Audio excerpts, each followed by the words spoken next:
The differences in domestic policy were exacerbated by foreign policy issues, specifically the French Revolution, which started in the late 1790s.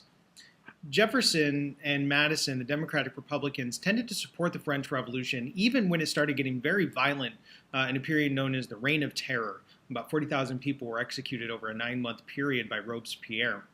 Jefferson and Madison supported it even in spite of the bloodshed, largely because the French Revolution had similar outcome goals to the American Revolution. In fact, the French Declaration of the Rights of Man and Citizen, which was their equivalent of the Declaration of Independence, was very similar to our own, and Jefferson had actually written the Declaration of Independence. Hamilton, for his part, supported the British in their war against the French, largely because of tradition and because of trade relations. We wanted to be able to trade with the British. Also, the British had the same system, the industrialized banking economy that Hamilton was trying to implement here in the United States.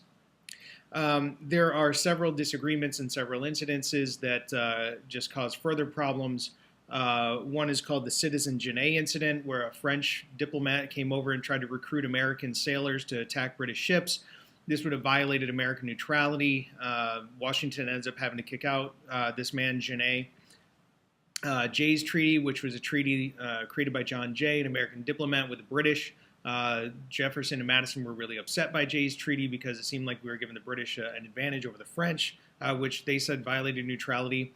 And then there was the XYZ Affair, which 3 diplomats, Mr. X, Y, and Z, refused to, they were French, they refused to even meet with American diplomats until they were given a bribe. This really angered the Americans, just their sense of national pride.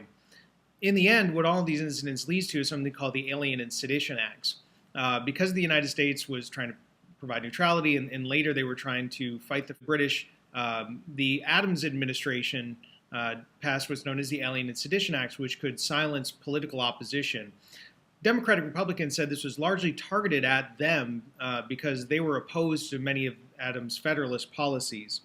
Jefferson and Madison went back to their home states of Virginia and Kentucky, respectively, and passed something called the Virginia and Kentucky Resolutions. They wanted to nullify the Alien Sedition Acts. This is interesting because we didn't have a way to declare laws unconstitutional yet.